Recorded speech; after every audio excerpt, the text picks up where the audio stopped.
Hi, everyone. It's really a pleasure to see you all again returning on this channel. Today, we have a pleasure to have a special guest and a friend of ours, Jess Taylor, joining us on this set of videos called Gestalt People in ODNE.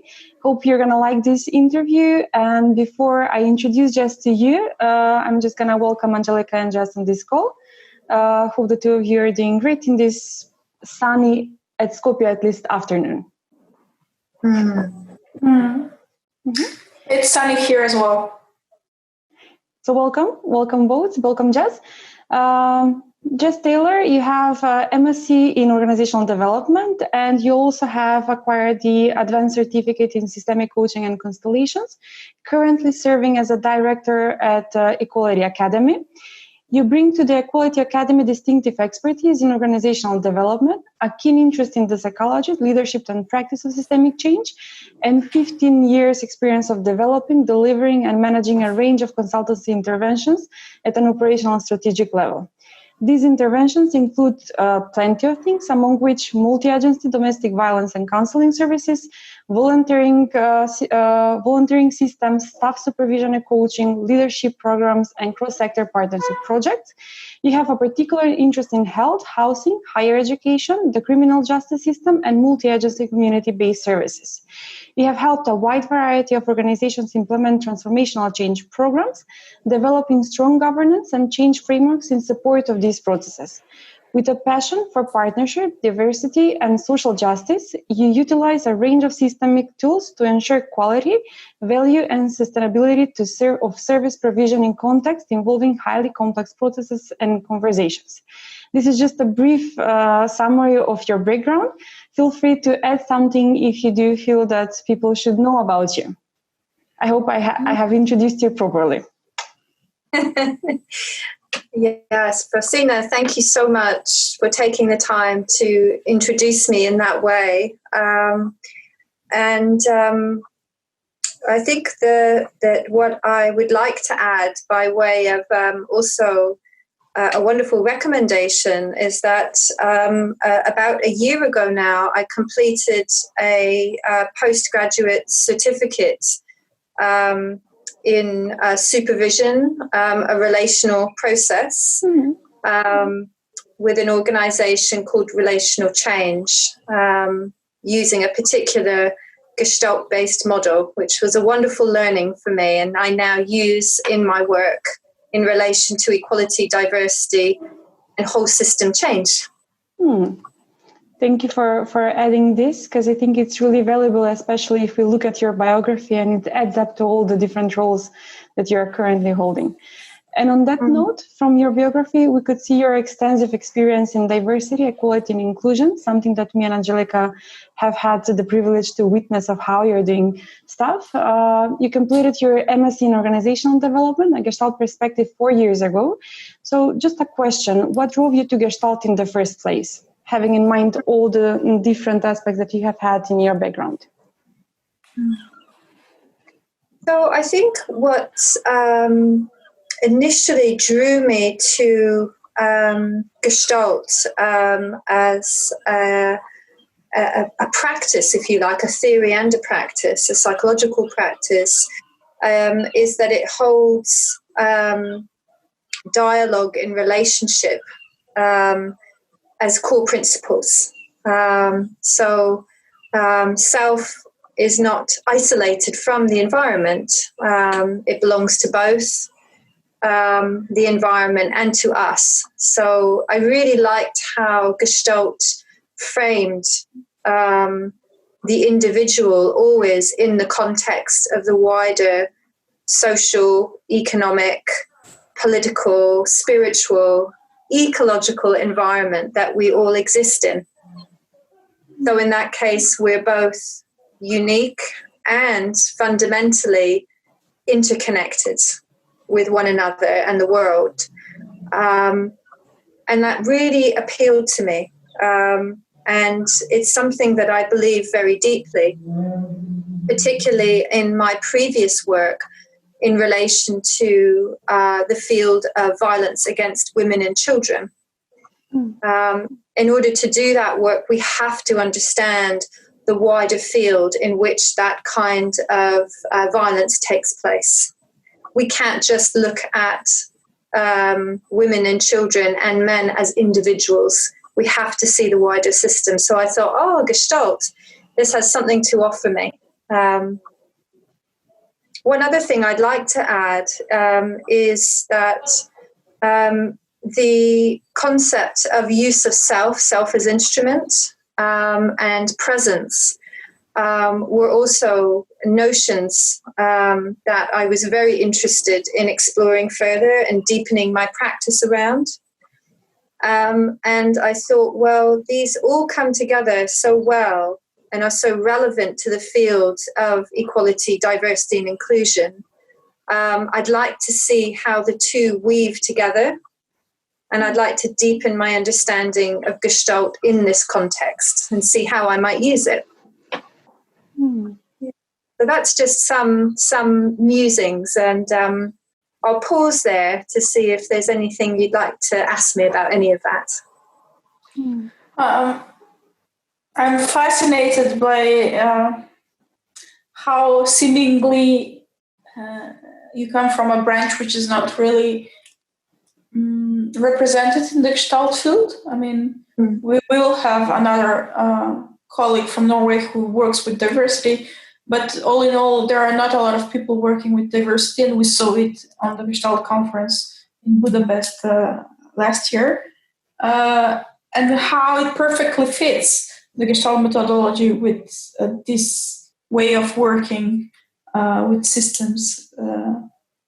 So I'm really pleasantly surprised by the connection of the dots you made here.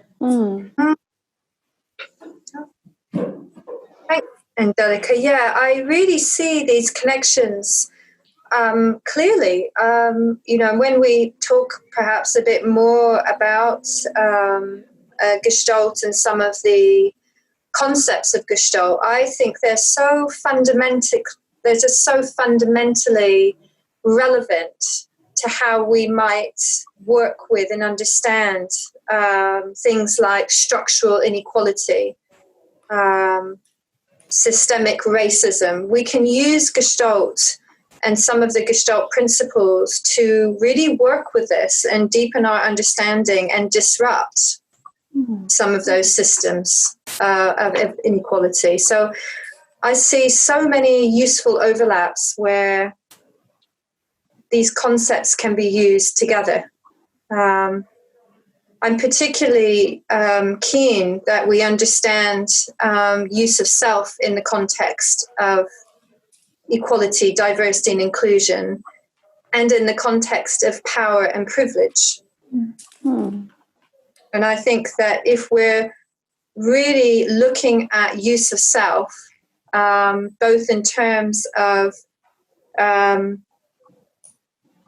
knowing ourselves in the context of the wider environment and continuing to refine that knowledge, we really have to locate ourselves within this context of where I hold privilege, where I hold power, how that manifests in the work that I do, either individually in the therapy relationship or relationally in organizations. I think that it's really key in terms of this concept of use of self that we understand that through an equality, diversity, and inclusion lens. I think if we don't, I'm not sure how well we really know ourselves. I don't know whether you do that or not. I do it. It resonates with me quite a lot, especially in the turbulent times we are in right now. And since you started mentioning some of the theory, I'll get on with the second question for our time today, and it's about the wave metaphor you use in your dissertation for the master's in organizational development you did, which you got a distinction for it. How supportive is this Gestalt map? And you talked about also another map of Gestalt just earlier. How support is for your equality and inclusion work you do? I think that that wave of this sensation, awareness, mobilization, the action, the contact, the closure, and the way that we seek often to try and complete that through an equality, diversity, and inclusion lens, and through a power and privilege lens,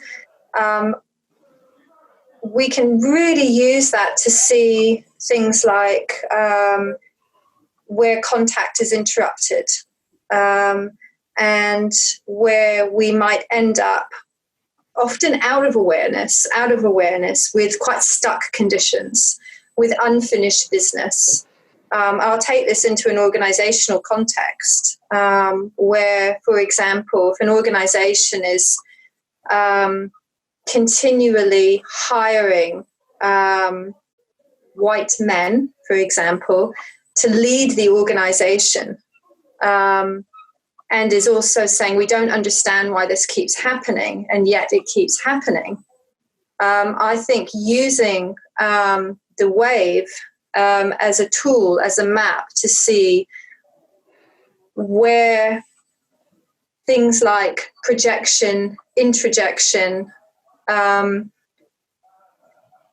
prevent transformational change from actually occurring, and completion to happen within something, because organizations will often say, we want something to change, we want to become more inclusive, we want to move and shift, and yet they seem and feel very stuck. So I think that using, for example, just trying to find an example. Yes. So I think an example of that is the unspoken, uncomfortable truths that might sit within an institution around structural racism, for example, or homophobia, or sexism. If those things are not surfaced, but remain implicit in the system, they become, retroflected or introflected, and they just stay within the system and don't allow change to occur. And this is something that I've seen over and over, and it can be very painful for the people involved, particularly those who don't hold those positions of power and privilege. This sort of way that the modification of contact and disturbances in the wave mean that true, sustainable, transformational change in relation to inclusion just doesn't manifest. So I find that particular map a really, really helpful one, in saying, I wonder where we might be stuck here, or you might be stuck here. What isn't being said? And I also find the notion of fertile void within that, and liminal space within that, really helpful, because sometimes with equality, diversity, and inclusion work, there's a tendency to want to rush to the end and to have an outcome, rather than seeing process as an outcome in itself. A process of awareness, a process of consciousness raising, a process of beginning to have different kinds of dialogue and deeper connections and qualities of presence. So liminal space or fertile void, as a map, as a tool, just helps to disrupt the system's sort of tendency to want to speed to the end and say, hang on, let's just stay in this space for a bit. Let's hang out here. What's happening right here, right now? What's in the field? What's relevant? What are we racing around or pushing under the carpet and just driving over? Those are very useful tools, I think. And I'll just pause there. I've done a lot of talking to check what you think about what I said. I find it quite interesting, to be honest, how you use the wave metaphor to work in organization. And it reminded me of how one of the basics in Gestalt is actually use of self, and how this relates to a concept that we had previously in our videos together with Malcolm Parland, who is familiar to all of us, talking about whole intelligence and how self-recognizing and responding to the situation are quite important. And even though sometimes it can become even anxious to be sitting with the unset and unknown, how rich informations can it give, and how it can enable and support the process to actually, for the process by itself to be the outcome or the goal, rather than aiming towards something that might look like a solution or an outcome, but it won't have, what's the word that I'm looking? The changes that it will make will be just from a limited time. It will not bring to self-awareness or developing another aspects of self that we can use in a daily life and daily work. Yes, yeah, absolutely. And I think something that you just picked up on there, Frosina, I think is so important, which is it can be uncomfortable. And yet that discomfort is like the dirt that turns into a pearl in an oyster, I think. It's necessary.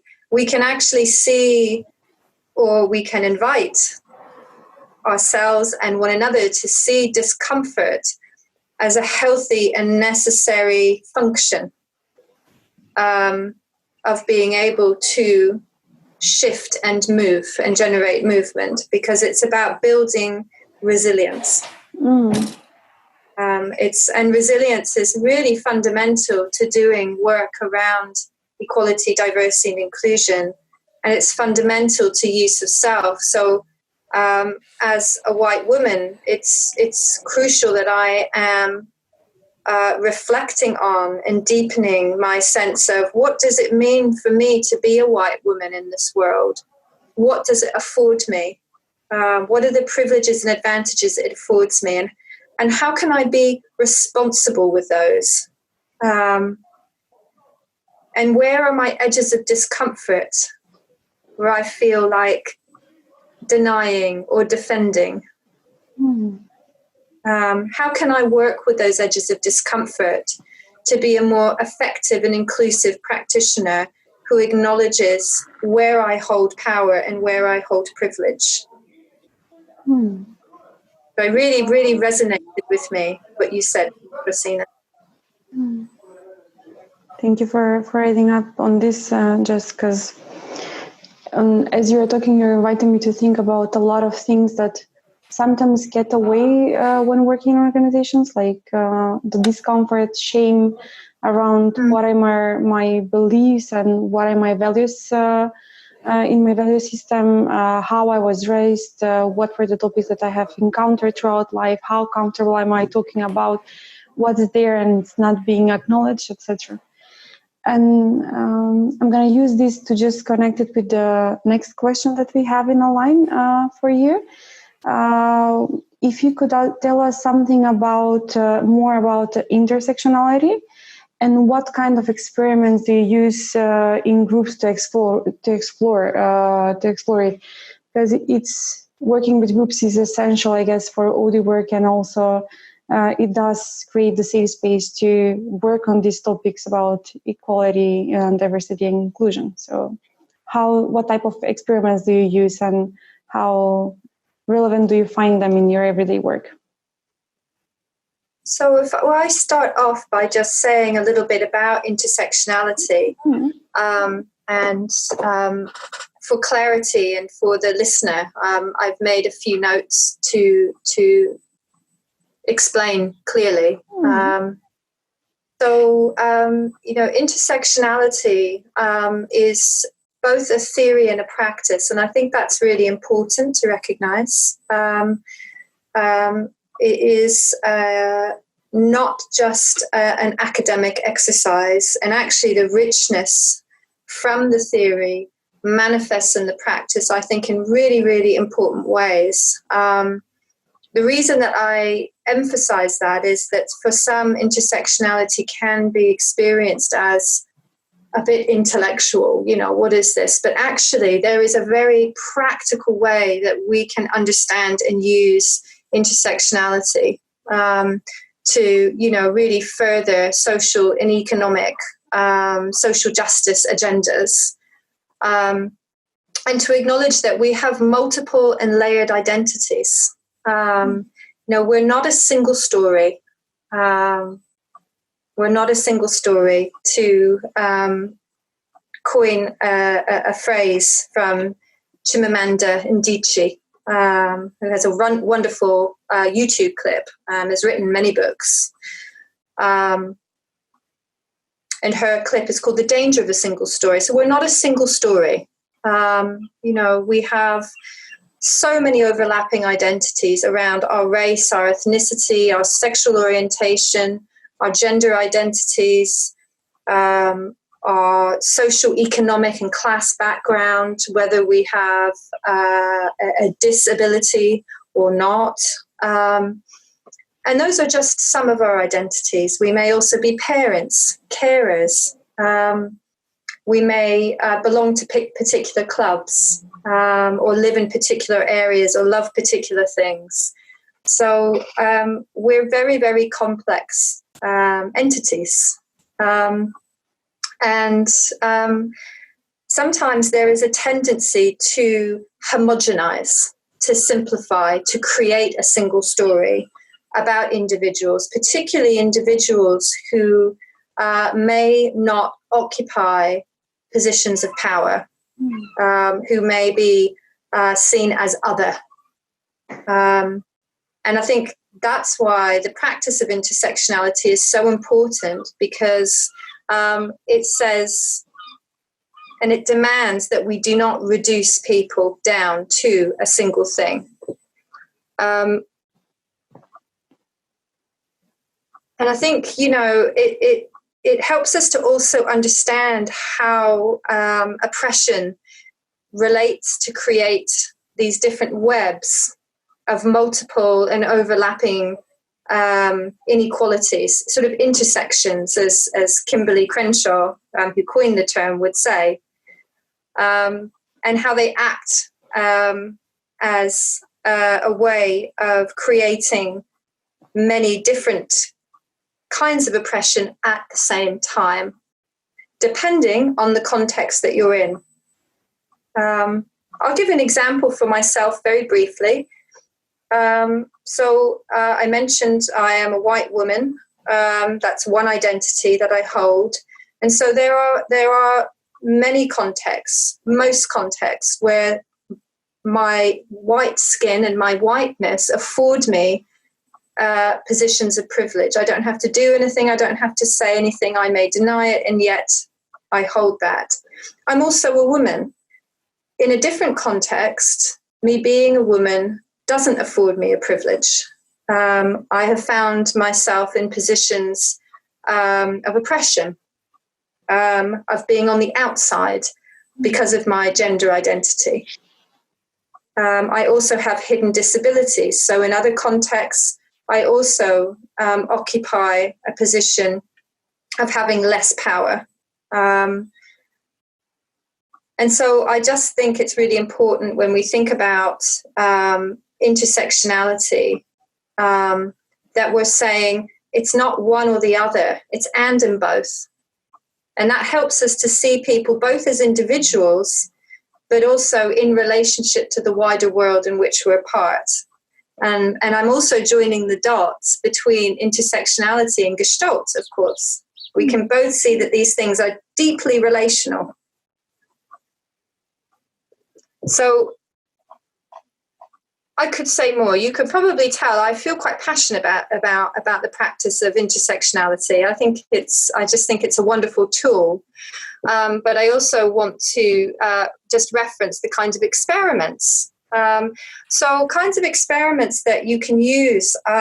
One example, an experiment that my colleague and co-director Razia Aziz and I use, is to ask people to write on paper 3 different things that are important to them, that is about them as an identity, and it can be anything. And then once they've done that, for me to go around, and I will explain this all and create a safe environment before I do this, of course, is to remove one of those identities from each of those people, and then just to get people to talk and to say, what's it like to hold lots of different identities and then have one taken away by someone who says they're in charge, and that's not something that you can have or you can belong to anymore. I think that's a very interesting way of exploring intersectionality. One other way is to do a privilege walk.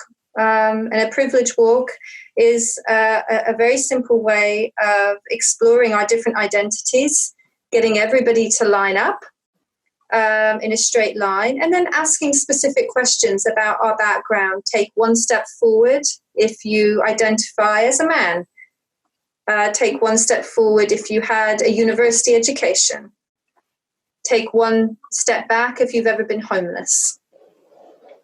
These are experiments and experiences of intersectionality. And I think that they're really helpful in creating a space to talk about the complexity of our lives and our lived experiences. Thank you, Jess, for bringing this, because I had the opportunity once to participate on the second experiment and to do it with you. And I can say it for myself, it was... In the beginning, it was really difficult for me to do it, but just becoming aware of how many privileges I have, as you mentioned, just by being white and having had the opportunity to be educated and have a household and not be someone who is homeless. But it is really nice experiment through which I gained a lot of self-awareness of where I am and how does it feel for me if I do have some of the powers that are granted to me, if I lose them. So how that makes me to lose sometimes the support that I might have, and how it can make me vulnerable if I'm not aware of it, and how it can bring shame if it's something that really is difficult for me to be talking about. So I truly admire your work in this moment about how you use intersectionality and how you create a safe space for people to experiment, to explore all of these important things and to become a bit more self-aware. And I'll connect to what Fasina said, because we were together when you did those experiments, and there's so much related to how we experiment within a Gestalt concept, and there are experiments that could be married to a more maybe traditional Gestalt OD practice, and essential to learn the group dynamics and learn a bit more of what's in the sea waters, what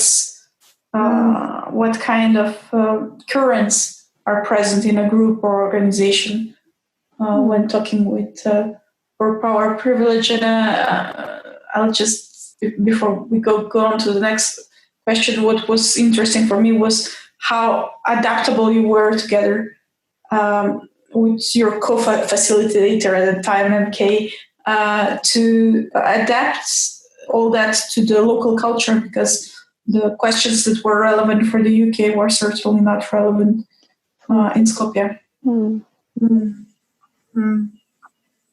Yes. Thank. Sorry. No. Oh, carry on. Well, I was going to go to the next question, but please, if you say something. Well, I think that you mentioned something very important when we're bringing this kind of work into, into groups or organizations, whatever part of the system, whether at the individual, group, or wider system level, is the importance of adaptation, which of course is very much grounded in, Gestalt, the ability to, sense into the field, the principle of emergence and what's emerging, being, like a tuning fork. I think that was Sally Denham-Vaughan, Marianne Chidiac talked about attunement and a tuning fork. Of what's required, what's, this principle of possible relevance, what's required in the field. And, self as instrument, can I adapt to what's required in the context of equality, diversity, and inclusive practice? That's very important, because otherwise I think that you can deliver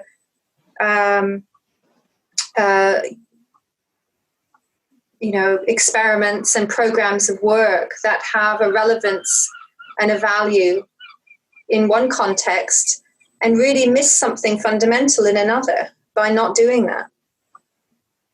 So I think that's very important.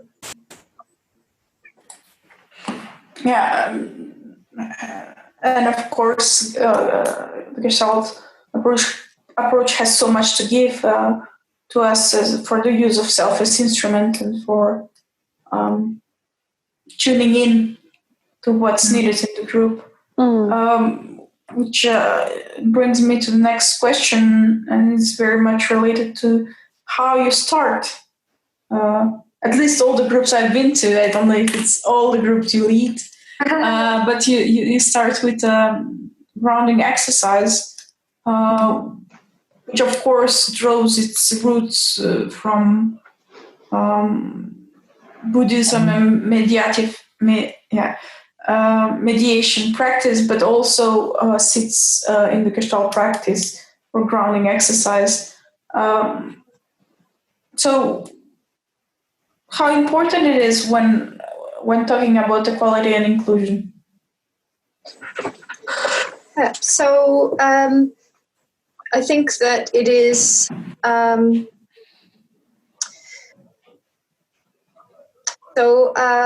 very good, close, dear friend of ours, all of ours, and our colleague, Shelley Hussain, says something whenever I have worked together with Shelley, and I have begun to say it as well with her agreement, which is, first the connection and then the work. And I think that taking the time, if I think about the wave again, just taking the time to connect with, our inner landscape, our somatic experience, is foundational to doing equality, diversity, and inclusion work. Because actually, our body gives us so much data about how we respond to things. So when I feel this thing I'm calling defensive, what does it actually feel like in my body?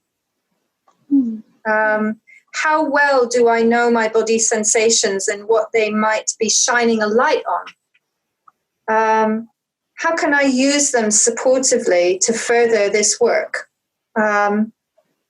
So even from like a neurological basis, or especially from a neurological basis, taking the time to slow down allows us to really connect with ourselves much more holistically. Again, also, of course, a Gestalt principle as principle of wholeness. When I am in a room with this person, I notice my shoulders are up and I'm tensed and my voice goes very quiet. So noticing that. So I think these grounding exercises and these moments of coming back to awareness and body work really, really help us to become more aware, particularly from a use of self perspective, of how we show up for this work. How we show up for this work for ourselves and in the context of the environment that we're in. What does shame feel like in my body? And what happens in my body when I'm connected to shame, when my shame is, those shame triggers, or as Jenny McEwen will put it, shame binds. And how do these relate to my identities around equality, diversity, and inclusion? How does that drive my behavior? So for me, grounding exercises allow us space to connect and to breathe and to acquire data about our systems that relate directly to equality, diversity, and inclusion. I actually think it gives us data from a wider system context and an organizational context about the organizational culture. Do we notice patterns of data that comes from our bodies collectively? Or are there differences? And if we share this data in a safe environment, what might we learn? How might that allow us to shift? So yes, I think just doing the grounding exercise, even in the simple way of, I'm so busy in my head and I've just arrived here and I've got a million emails and I haven't done, just come into being. And also honor the value of doing this work. That's partly why I also do it, is to say, this is valuable and I want us to honor this in ourselves and with others. And we can do that by slowing down and paying attention and attending to. What do you both think? I find it, I would say, on point and really useful.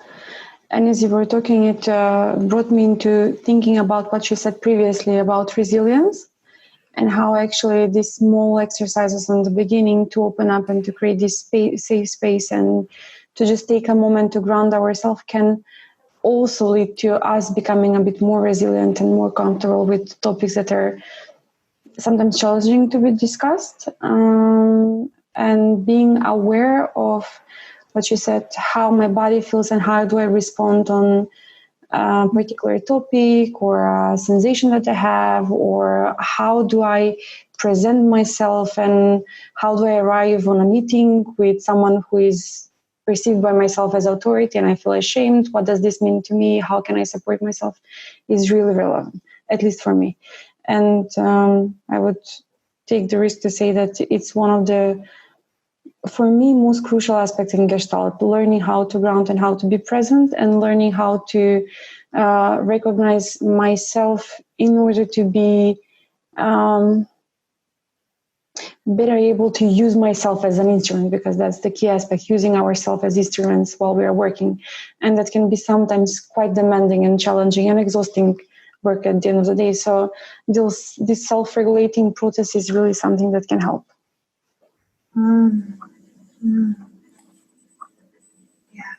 Yes. Yeah, I agree. I find it incredibly useful for my own practice in use of self. And I also find that I can sometimes, I'm thinking about the supervision training I did recently and the SOS model of self, other, and situation. And also inquiring into the field, if you like, or the group, if you like. Actually, I'm just noticing in my body that as we're talking about this issue, I'm really tensing up and my hands are sort of on my neck, and and I'm sharing that with you because I wonder if anybody else is feeling that way.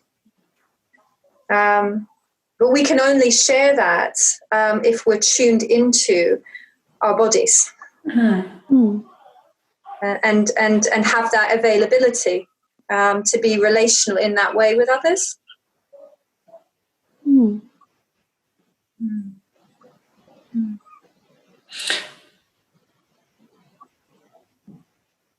And it gives us very valuable information on what's going on in the here and now, and what can be worked on from this moment on. Very different, sometimes different information than what may be talked verbally and what our somatic experience is. So I do agree with you on the relevance and importance of grounding before doing work, and especially before doing complex work with vulnerable, complex and conversations. And thank you, Angelica, for saying this, because it leads me to the next question. If something is true, Jess, is that you do facilitate very complex and vulnerable conversations.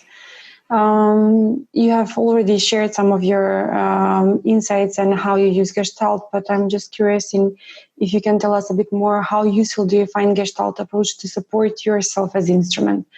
As mentioned previously, this sometimes can be quite challenging. So what is your point of view on this question? How relevant do you find it, and how supportive is this approach for your work? I found the Gestalt approach as a system of self-support incredibly useful in furthering and refining use of self, my use of self. So just a couple of practical examples. I'm always noticing or aspiring to notice my tendencies around contact disruption or disturbance, and the ways in which I do that, and to bring awareness to that. And particularly for me, looking at the principle of retroflexion and of introjection, and actually all seven, but those two are particular ones for me. Retroflexion, when do I hold back? When am I not speaking up and out or giving voice to? When am I noticing but not naming? What happens when I notice that? Does the judgment come in? How does that manifest? And I will apply this to an ED&I context, in the context of race. We could also apply it very similarly to a context of sexual orientation or even gender, but it's about silence.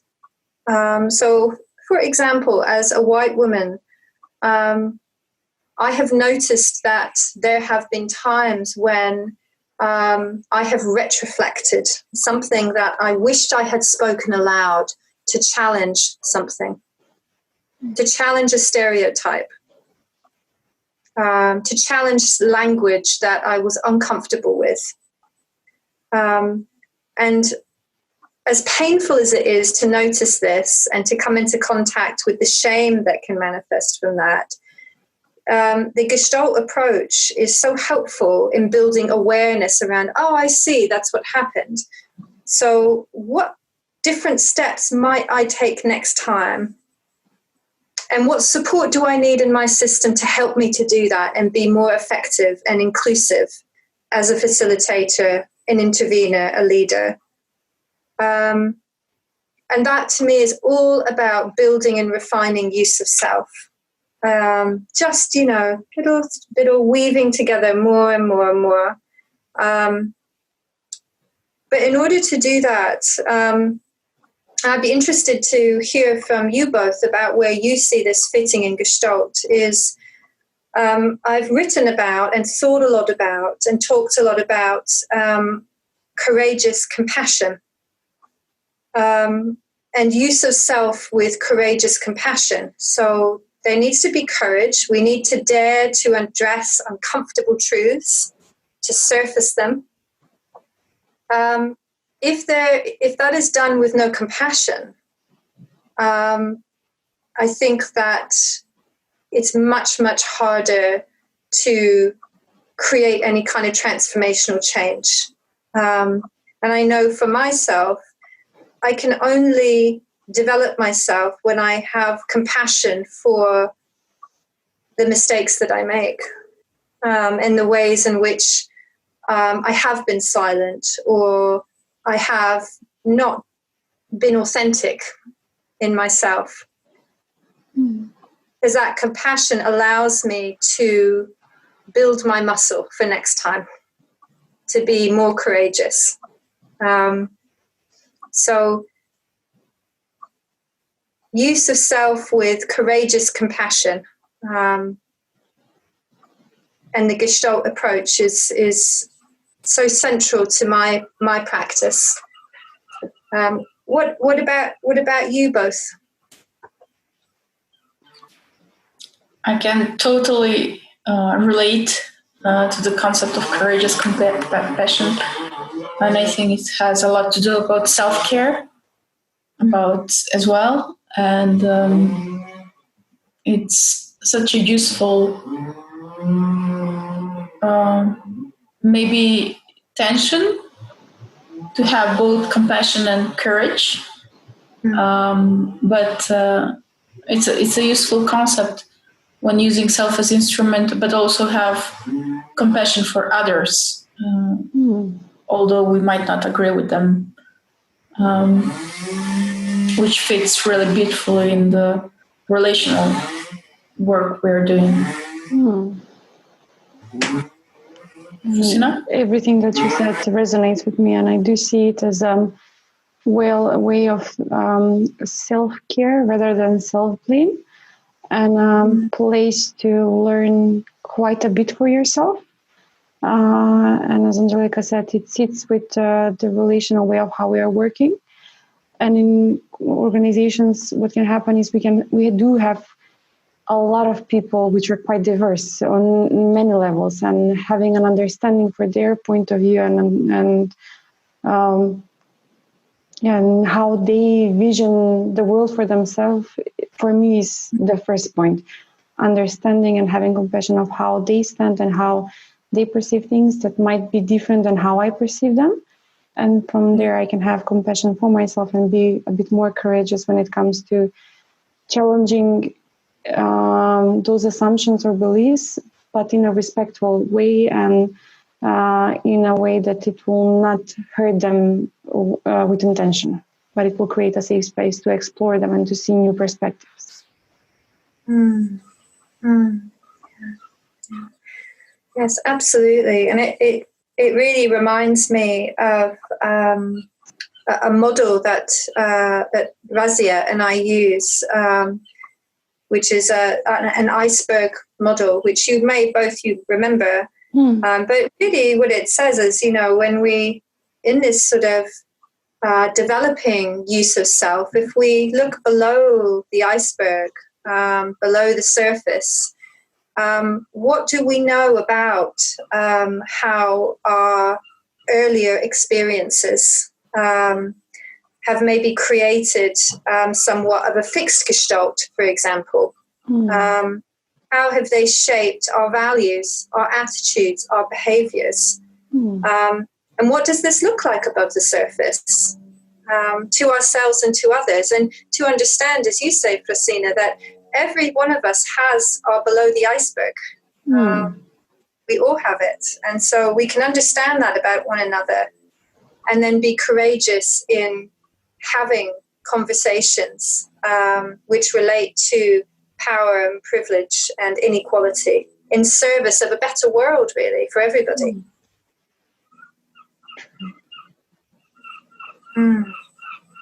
Yeah. So many things to reflect on, and we don't have much time. But we are at the end, and we're at the last question. You said in the introduction that you completed your certificate of supervision last year. I know the model because we both got certified from the same course.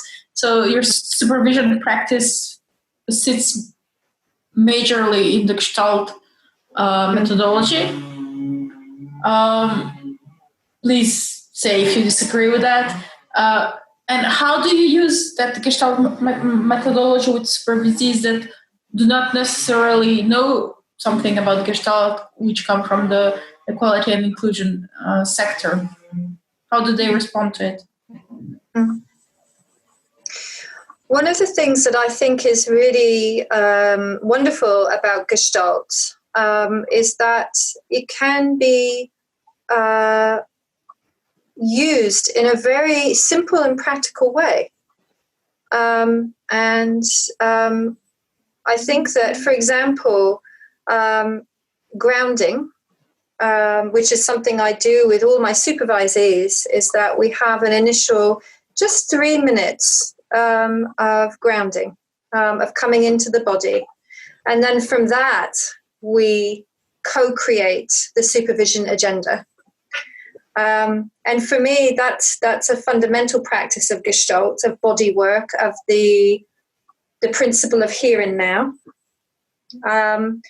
It, of course, as I mentioned earlier, also serves very well to allow space for issues in relation to equality, diversity, and inclusion to surface.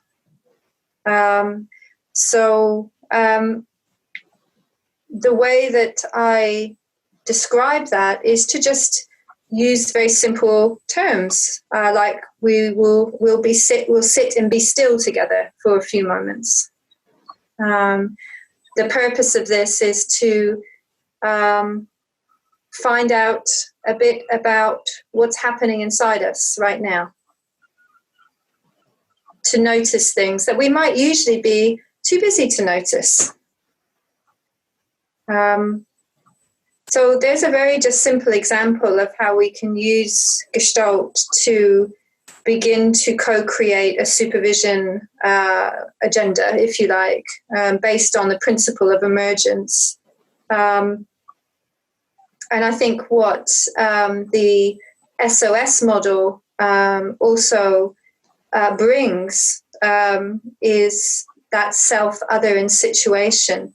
So you can add that layer into it. But of course, the language we can use is, what's it like inside me? What's happening between us? How is that reflected in the wider world around us? And so there we have a lovely sort of movement between the self, the group, and the system, the me, we, and the wider system. Yeah. So those are just some examples of how I use Gestalt, but also I use the term unfinished business quite a lot. And I think that, I have had some very good feedback around people saying, oh yeah, I can understand this unfinished business, like something is stuck. It keeps coming up over and over again in our team meeting, in our organizational policy, in my supervision. We're just not really getting to the heart of something. It's unfinished. Yeah. I want to talk to my boss about this, but I don't feel able to. So it just sits in my body like unfinished business. And even the concepts of introjection, I've used sometimes the metaphors of just swallowing something whole without chewing. So I might say, have you ever just swallowed something whole that someone said without chewing it, but then it sits in your tummy and you can't digest it? It's like a big hard lump. Have you ever had that feeling? Most of us have. So it's a very good way of using Gestalt to explore ED&I. Because, of course, some of the things that people will be swallowing whole are stereotypes, are acts of discrimination, and are examples of power and privilege being misused. So some examples for you. I'm aware of our time, so I'll stop talking now. Thank you. It's really, really, really useful because you modeled how the Gestalt approach could be used in equality, diversity, and inclusion approach, and that it can be a sole Gestalt approach, but it can also be used in a multitude of ways, and really thankful for that today, and your generous examples of experiments and how you use and language, and I think some of the viewers who are using Gestalt will find useful, and then other viewers who may not be so much acquainted about Gestalt may get more interested about it. And maybe we'll become inspired to start reading about Gestalt, and for all of those of us who practice Gestalt in different areas, to become a bit more, what's the word? I would say to become invited to explore equality, diversity, inclusion, because that's not something that you will find a lot of people practicing on a daily basis. And I think it's a really important topic that all of us need to be aware of, at least in how we are standing and how we are positioning ourselves to each of those topics, if not more. Well, thanks very much for inviting me to take part in this interview. It's been a real honor and a pleasure, and I really appreciate having the chance for the three of us to spend an hour together exploring these topics. It was a pleasure spending this hour with you. I really enjoyed it, as always. Yes. Thank you, Jess. Oh, you're very welcome.